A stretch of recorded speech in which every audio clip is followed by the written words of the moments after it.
శ్రీ వరసిద్ధి వినాయక స్వామి దేవస్థానంలో హోంశాఖ మంత్రి వంగలపూడి అనిత ఆదివారం ప్రత్యేక పూజలు నిర్వహించారు. మంత్రి రాక సందర్భంగా చిత్తూరు ఎస్పీ తుషార్ డూడి, పూతలపట్టు ఎమ్మెల్యే మురళీ మోహన్ ఆమెకు స్వాగతం పలికారు. దేవస్థానం చైర్మన్ మణినాయుడు, ఈవో పెంచెల కిషోర్ దర్శన ఏర్పాట్లు చేసి తీర్థ ప్రసాదాలు అందజేశారు. వరసిద్ధి వినాయకుని దర్శించుకోవటం అన్నది నిజంగా ఒక పూర్వజన్మ సుకృతం.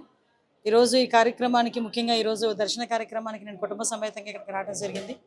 ఈరోజు వచ్చిన తర్వాత నుంచి ఆలయ అధికారుల దగ్గర నుంచి, మా డిపార్ట్మెంట్ కానీ, ముఖ్యంగా మా సోదరుడు మురళి దగ్గర నుండి ఆహ్వానించి ఈరోజు దర్శన భాగ్యం కలిగించినందుకు ప్రత్యేకంగా మా ఎమ్మెల్యే గారికి కృతజ్ఞతలు తెలియజేసుకుంటున్నా. ముఖ్యంగా మనకు తెలుసు, కాణిపాకం వరసిద్ధి వినాయకుడు అంటేనే ప్రమాణాలకి మారుపేరు. ఇక్కడ ఏదైనా ఒక ప్రమాణం చేస్తే ప్రమాణం తప్పకూడదు అని చెప్పి ఒక గట్టిగా నమ్ముకునే ఒక వ్యవస్థ ఇది. అదేవిధంగా వరసిద్ధి వినాయకుడి దగ్గర ఏ కోరిక కోరినా కూడా కంపల్సరీగా నెరవేరుతుంది అన్న విషయం మనందరికీ కూడా తెలుసు. ముఖ్యంగా ఈ టెంపుల్ తాలూకా అభివృద్ధి కూడా లాస్ట్ ఇంచుమించుగా 50-60 సంవత్సరాల్లో జరగని అభివృద్ధి అంతా కూడా నిజంగా అదృష్టవంతుడు మా ఎమ్మెల్యే మురళి. తన ఆధ్వర్యంలో ఈరోజు టెంపుల్ యాజమాన్యం ఆధ్వర్యంలో, తిరుమల తిరుపతి దేవస్థానం ఆధ్వర్యంలో ఈరోజు పెద్ద ఎత్తున ఈ కాణిపాకం డెవలప్మెంట్ యాక్టివిటీస్ కూడా జరగడం అన్నది నిజంగా ఒక మంచి పరిణామం కింద భావించాలి. ఎందుకంటే ఈరోజు డైరెక్ట్గా గౌరవ సీఎం గారి ఆదేశాల మేరకు డైరెక్ట్గా ఒక ఫ్లైఓవర్ ఏర్పాటు చేయడం కానీ, ఈరోజు టీటీడీ వాళ్ళు ఇచ్చిన మనకి 25 కోట్ల రూపాయలు పెట్టి ఒక మనకి కళ్యాణ మండపాలు కట్టడం కానీ, ఆల్రెడీ టెంపుల్ దగ్గర నుంచి ఒక 15 కోట్ల రూపాయలు పెట్టి సుమారుగా 100 గదులు నిర్మాణం జరగడం కానీ, అంటే ఓవరాల్గా కాణిపాక దేవాలయానికి వచ్చే భక్తులకి ఎటువంటి ఇబ్బందులు కలగకుండా చూసుకునే బాధ్యత కూడా ఇక్కడ దేవాదాయ శాఖ అధికారులు, అదేవిధంగా పోలీస్ సిబ్బంది అందరూ కూడా చూసుకుంటున్నారు. ఇప్పుడే అడిగాను నేను మా పోలీస్ డిపార్ట్మెంట్ వాళ్ళని, మా ఎమ్మెల్యే గారిని, ఎన్ని సీసీటీవీ కెమెరాస్ ఉన్నాయండి అని. సుమారుగా 190 సీసీటీవీ కెమెరాస్ పర్యవేక్షణలో ఈరోజు కాణిపాకం దేవాలయం కూడా ఉంది. కాణిపాకం ఇక్కడ అంటే మనకి ఇక్కడ దాన్ని నిజరూపం ఉంటుంది, కాణిపాకం నిజరూపం ఉంటుంది. అందుకే ఇక్కడ ప్రమాణాలు కూడా చాలా ఎక్కువగా జరిగే పరిస్థితి కూడా కనిపిస్తూ ఉంది.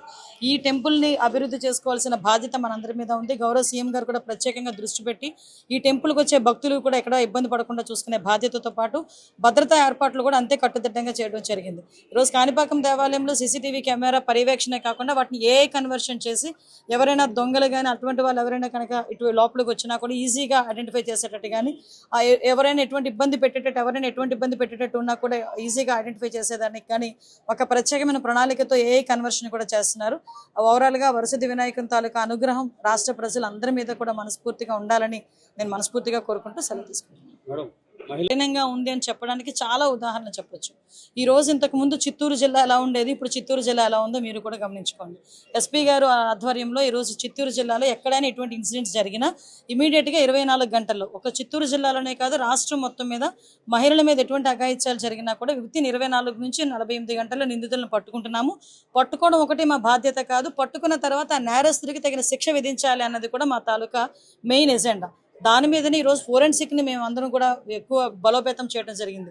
ఎవిడెన్స్ కలెక్షన్ చేయడంలో కూడా ఎక్కడైనా ఇన్సిడెంట్ జరిగితే ఆ ప్లేస్కి ఫోరెన్సిక్ డిపార్ట్మెంట్ వాళ్ళు ఇంతకుముందు చాలా లేట్ అయిన సందర్భం నుంచి ఈరోజు ఒక గంటలోనే ఫోరెన్సిక్ డిపార్ట్మెంట్ వాళ్ళు వెళ్తున్నారు. ఎవిడెన్స్లు కూడా కలెక్ట్ చేయడంలో కానీ పోలీస్ సిబ్బంది ప్రత్యేకమైన శిక్షణ పొందడమే కాదు, వాళ్ళు కూడా టెక్నాలజీని బేస్ చేసుకొని ఈరోజు వాళ్ళ నిందితులను పట్టుకోవడం కానీ, ఎవిడెన్స్లు కలెక్ట్ చేయడం కానీ, కోర్టులో ప్రొడ్యూస్ చేయడం కానీ ఇవన్నీ కూడా చేస్తున్నారు. దానివల్లే పోక్సో కేసులని మనం ఎగ్జాంపుల్ చూసుకుంటే, పోక్సో కేసులు లాంటి కేసుల్లో కూడా 3 నెలల నుంచి 4 నెలల కాలంలోనే శిక్ష పడిన సందర్భాలు మన రాష్ట్రంలో చాలా ఉన్నాయి. కాబట్టి మా ఎజెండా ఏదో ఆ నిందితులను పట్టుకున్నాము, అరెస్ట్ చేసాము, జైలుకి పంపించాము అన్నది కాకుండా ఆ నిందితులకి త్వరితగతిన శిక్ష పడే విధంగా ఈరోజు మా గవర్నమెంట్ పనిచేస్తుంది. దానికి అందరూ సహకారాలు కూడా అవసరం.